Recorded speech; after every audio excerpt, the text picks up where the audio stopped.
사흘째 상승 중인 코스피가 오후 들어서도 오름세를 이어가고 있습니다. 미국과 중국이 관세 관련 협상을 벌일 거란 기대감이 작용하는 모습입니다. 서울 아파트 매매와 전셋값이 올해 들어 처음으로 상승 전환했습니다. 송파구 매매값이 가장 크게 올랐고 서초구와 강남구도 상승세를 이끌었습니다. 통상임금 관련 정부 지침이 11년 만에 개정되면서 명절 상여금과 휴가비도 통상임금에 포함됐습니다. 고용부는 일선기관에 기업들이 통상임금을 줄이기 위해 일방적으로 지급 조건을 바꾸지 않도록 엄정히 지도하라고 주문했습니다. 산업통상자원부를 시작으로 정부 각 부처가 줄줄이 딥시크 접속을 제한하고 나섰습니다. 카카오와 네이버, 은행까지 이용 제한에 합류했습니다.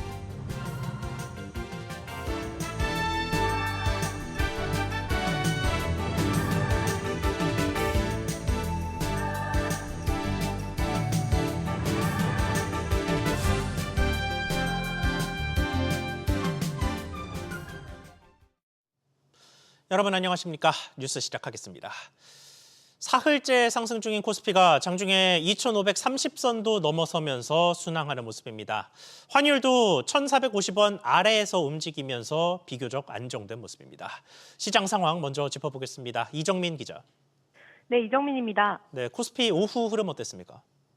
네, 조금 전인 오후 2시 50분 기준 코스피는 어제보다 0.64% 오른 2,525.28을 나타내고 있습니다.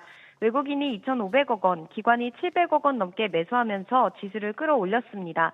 오늘 2,503.94로 출발한 코스피는 미국과 중국이 양국 협상으로 관세 완화를 이끌어낼 거란 기대감에 강세를 보이고 있습니다. 개인은 4,200억 원 넘게 순매도 중입니다. 중국발 딥시크 여파가 누그러지면서 반도체주인 삼성전자와 SK하이닉스가 이틀째 상승 중입니다. 특히 간밤 미국 뉴욕 증시에서 엔비디아가 5% 넘게 급등한 영향으로 SK하이닉스는 2.8% 넘게 오른 20만 4천 원 선에 거래 중입니다. 오픈 AI와의 협력을 공식화한 카카오도 호조를 이어가고 있습니다. 카카오가 4.7%, 카카오뱅크가 2.6%, 카카오페이가 0.47% 상승 중입니다. 코스닥은 1% 넘게 오른 730대 후반을 유지 중입니다. 네, 지금 언급한 관세 완화 기대감에 환율도 비교적 안정적인 흐름을 보이고 있습니다. 네, 오후 2시 50분 기준 원달러 환율은 어제보다 3원 80전 오른 1,447원 70전에 거래되고 있습니다.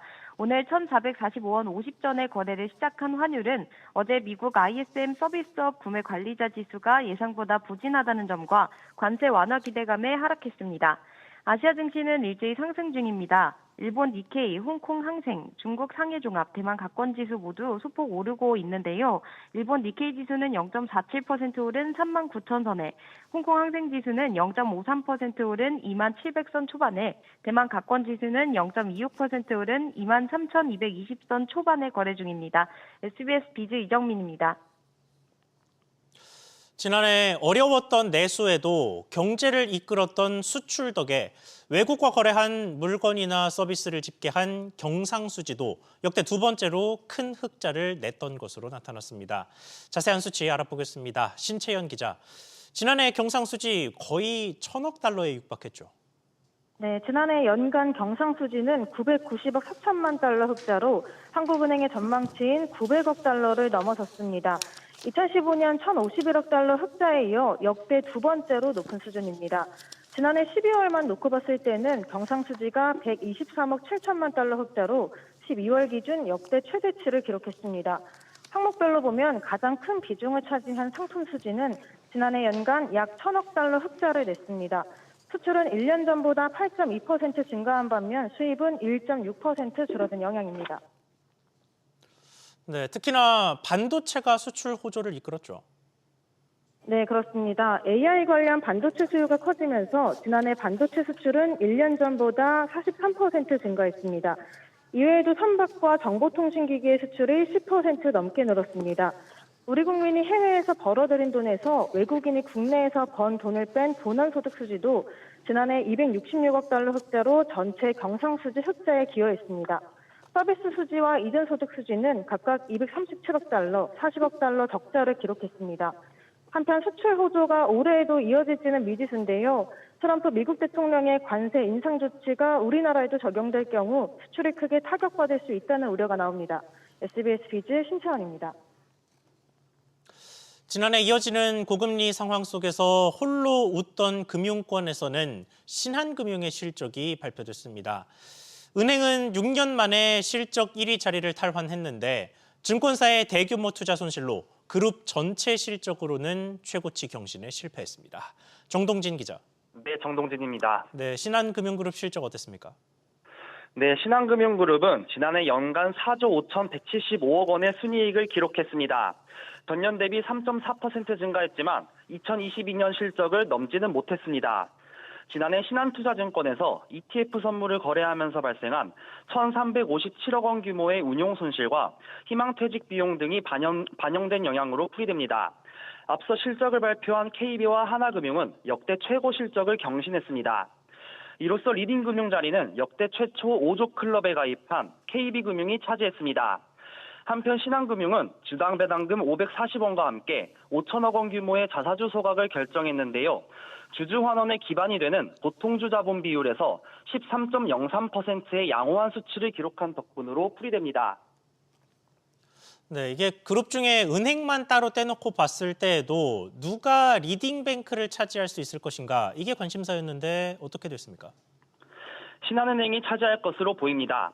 신한은행의 지난해 당기순이익은 3조 6,954억 원으로 전년 대비 20.5% 증가했는데요.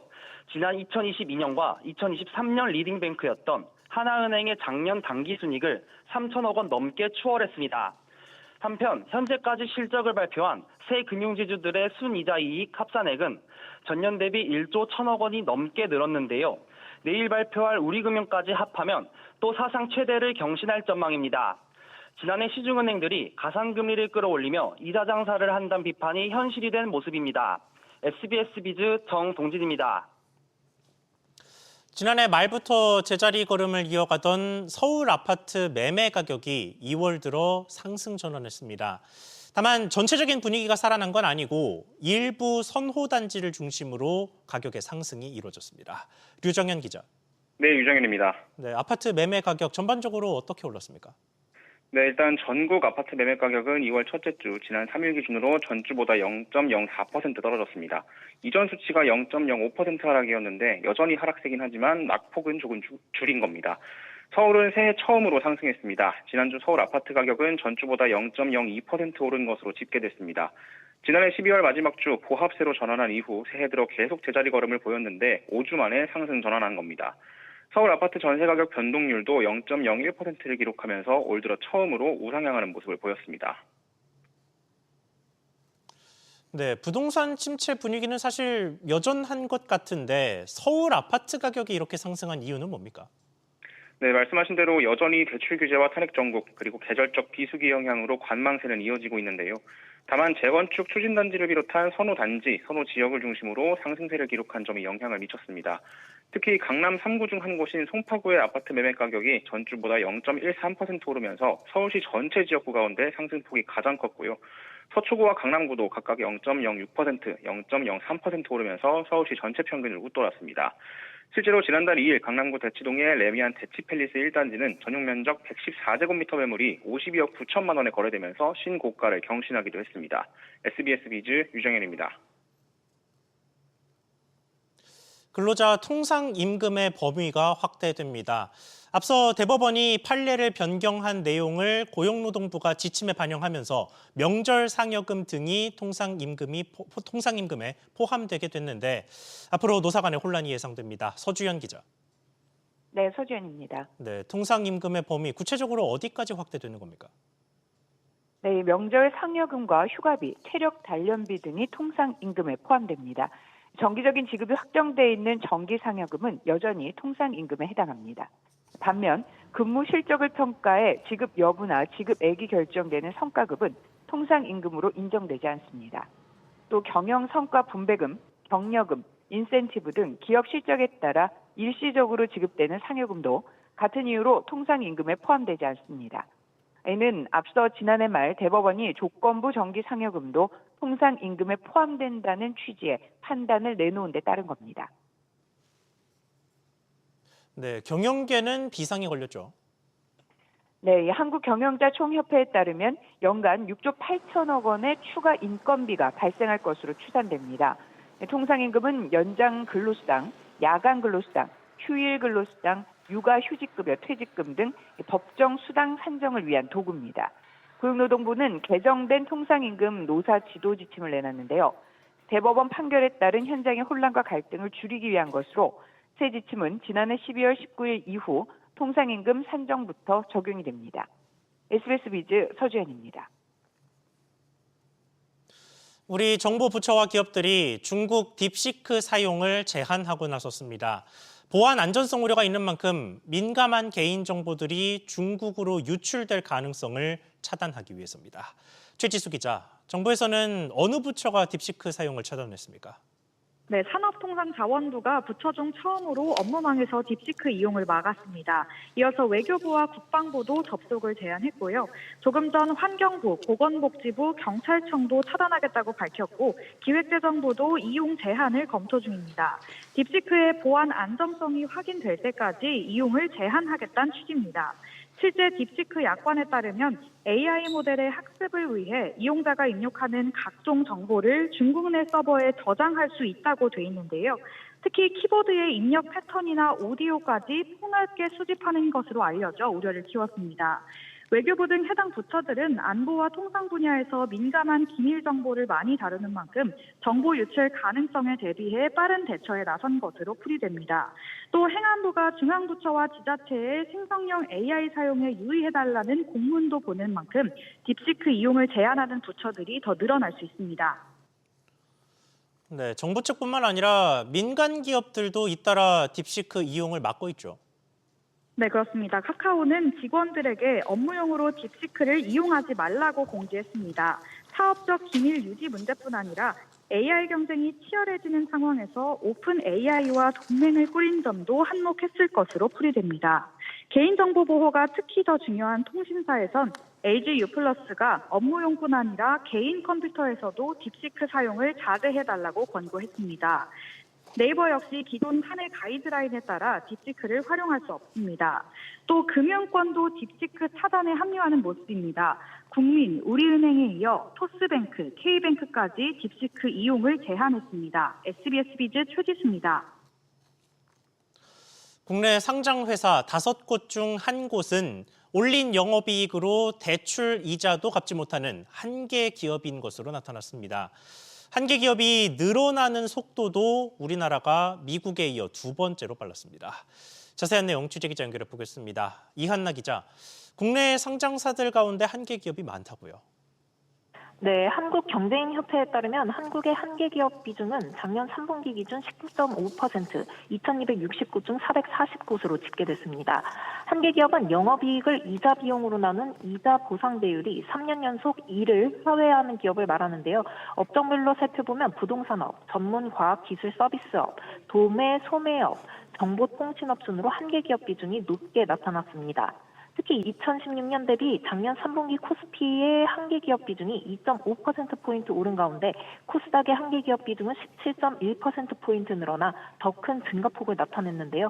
한경협은 경기 부진의 타격을 중소기업이 더 크게 받고 있음을 시사한다고 해석했습니다. 네, 이게 세계적으로 다른 나라들과 비교해봐도 우리나라 한계기업 상황이 안 좋은 편이라고요?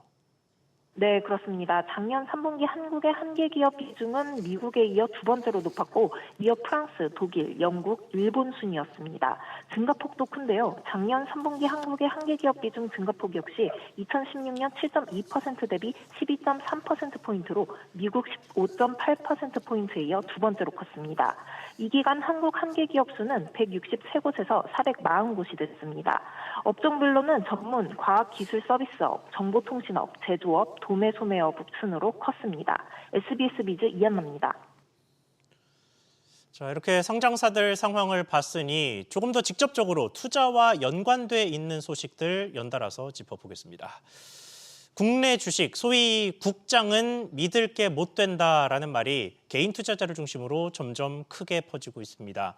이런 불신 속에 이복현 금융감독원장은 금융업계 관계자와 투자자들을 만나 주주 이익 보호 등 한국 증시 활성화 방안을 논의했습니다. 이민후 기자, 주요 내용을 보면 자본시장법 개정에 대해서 재차 강조했죠. 네, 이복현 금융감독원장이 밸류업을 위해서 기업 경영진의 의무 강화를 비롯해 자본시장 개혁에 필요하다고 강조했습니다. 이 원장은 기업은 형식적인 정보 제공 수준을 넘어 의사결정 과정에 주주의 목소리를 적극 반영해야 한다며 주주 이익 보호를 위한 법령 개정 등 기업 지배구조 개선은 그간 논의와 추진력을 살려 조속히 성과를 내야 할 시점이라고 밝혔습니다. 사실상 지난해 정부가 발표한 자본시장법 개정안에 대한 추진 의지를 강조한 겁니다. 오늘 열린 토론회에서는 금융업계와 투자자들 역시 그간 밸류업 정책이 밸류업 공시에 한정됐다는 지적과 함께 주주이익 보호가 필요하다는 성토가 이어졌습니다. 다만 이 원장은 상법 개정안에 대해서는 기업들의 우려도 고려해야 한다며 관계부처 간의 소통을 강화해 대안을 찾겠다고 설명했습니다.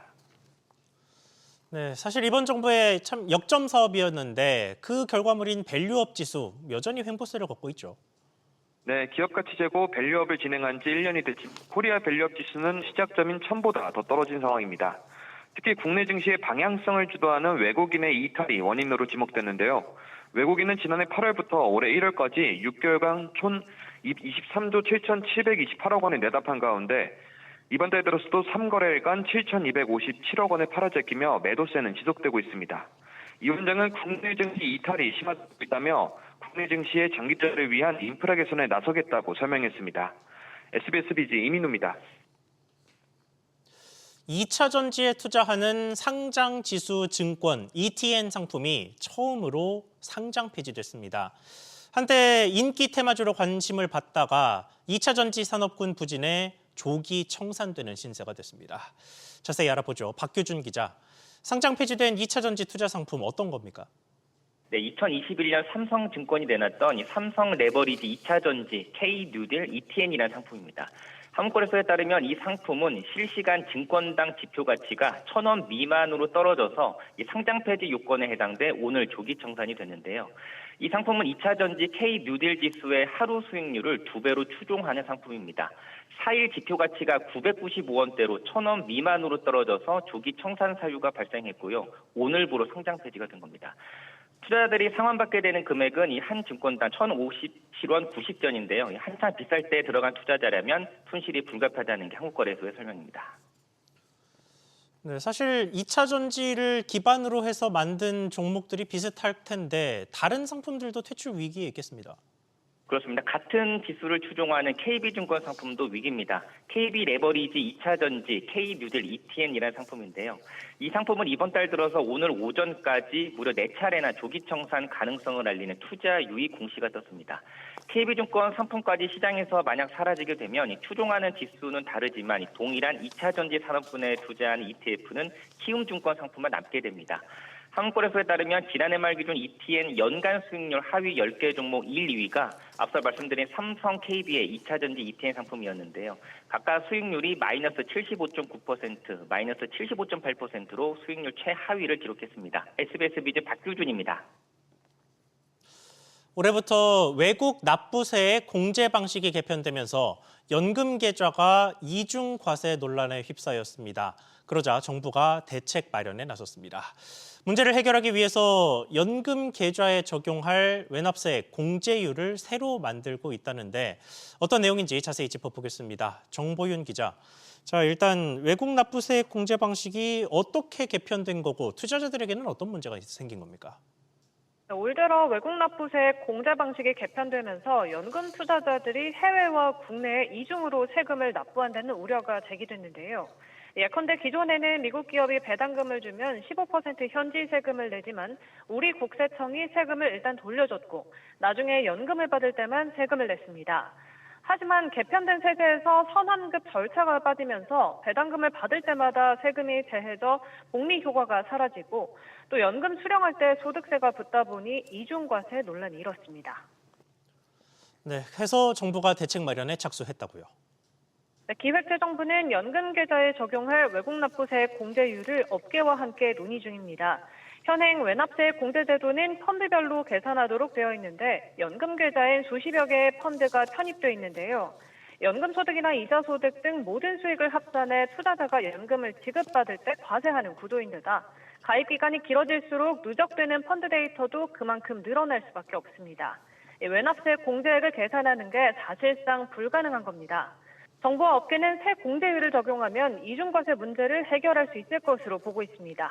금투업계 관계자는 계산 편의를 위해 외납세액을 연금 계좌에 쌓아놓고 공제율을 간단한 형태로 적용하는 안이 유력하다고 밝혔는데요. 정부는 업계와 함께 올해 상반기 중 실현 가능한 안을 만들어 오는 7월 세법 개정안에 반영해 내년 시행을 목표하는 것으로 전해졌습니다. SBS 비즈 정부인입니다. 다음 소식입니다.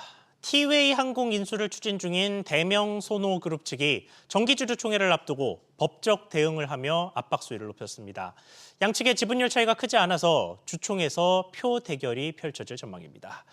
윤지혜 기자, 소노인터내셔널이 다음 달 티웨이 항공 주주총회를 앞두고 가처분 소송을 제기했습니다.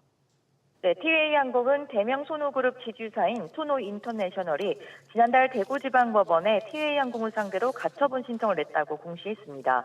앞서 티웨이 항공의 2대 주주인 대명소노 측은 9명의 이사 선임안을 담은 주주 제안을 티웨이 항공에 전달했는데요. 티웨이 측에서 침묵으로 일관하자 법적 대응에 나선 겁니다. 소노인터내셔널은 티웨이 항공의 정기 주주총회 2주 전까지 주주 명부 열람, 등사 등을 요구하는 가처분 소송도 제기했습니다. 현재 티웨이 항공의 최대 주주는 티웨이 홀딩스와 예림당으로 총 30.06% 지분을 갖고 있는데요. 2대 주주인 대명소노그룹은 26.77%로 최대 주주와 지분 격차가 3%포인트에 불과합니다. 네, 지분 격차가 그렇게 좁은 만큼 주주총회에서 이사회 장악을 위한 표 대결이 펼쳐지겠습니다.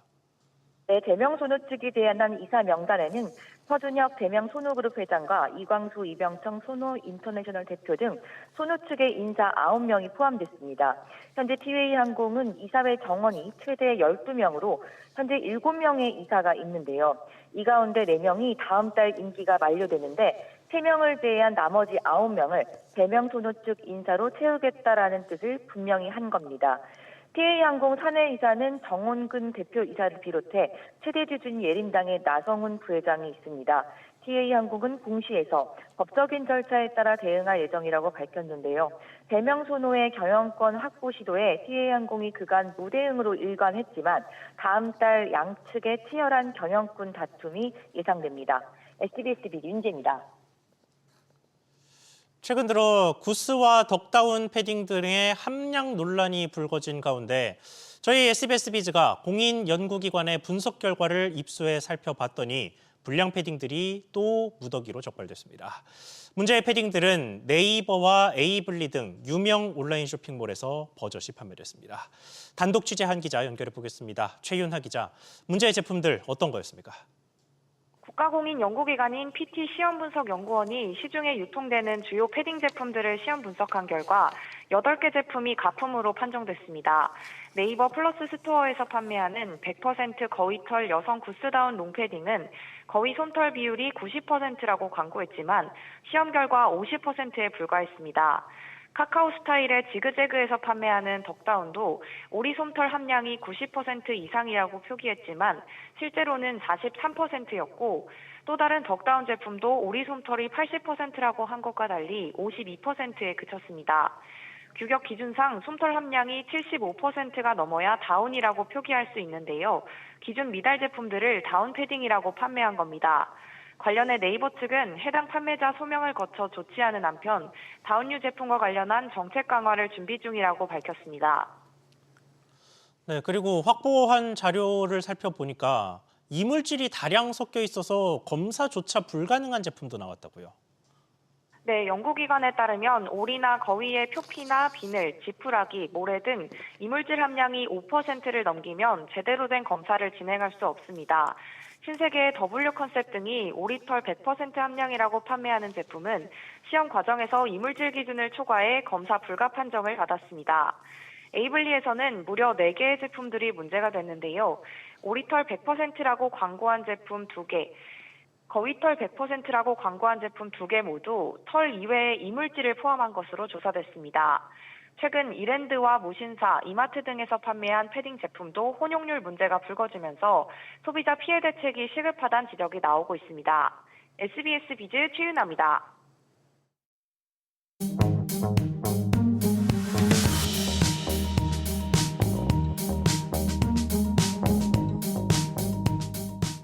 안녕하세요. K웨더 공기질흥센터에서 전해드리는 대기오염 예보입니다. 전국 공기질 실황입니다. 깨끗한 상태를 보이고 있습니다. 다음은 서울시동별 공기질 실황입니다. 역시 청정하고요. 베스트와 워스트 모두 좋음 단계를 나타내고 있습니다. 오늘도 한파가 지속되겠고요. 서울을 비롯한 곳곳으로 눈이 내리겠습니다. 빙판길이 우려돼 안전에 유의하셔야겠습니다. 공기질은 청정하겠습니다. 대기순환이 원활하기 때문인데요. WHO와 환경부 기준 모두 전국 보통 단계가 예상됩니다. 당분간 공기질은 청정하겠습니다. 다만 다음 주부터는 중서부를 시작으로 공기질이 나빠지겠습니다. 대기오염 예보였습니다.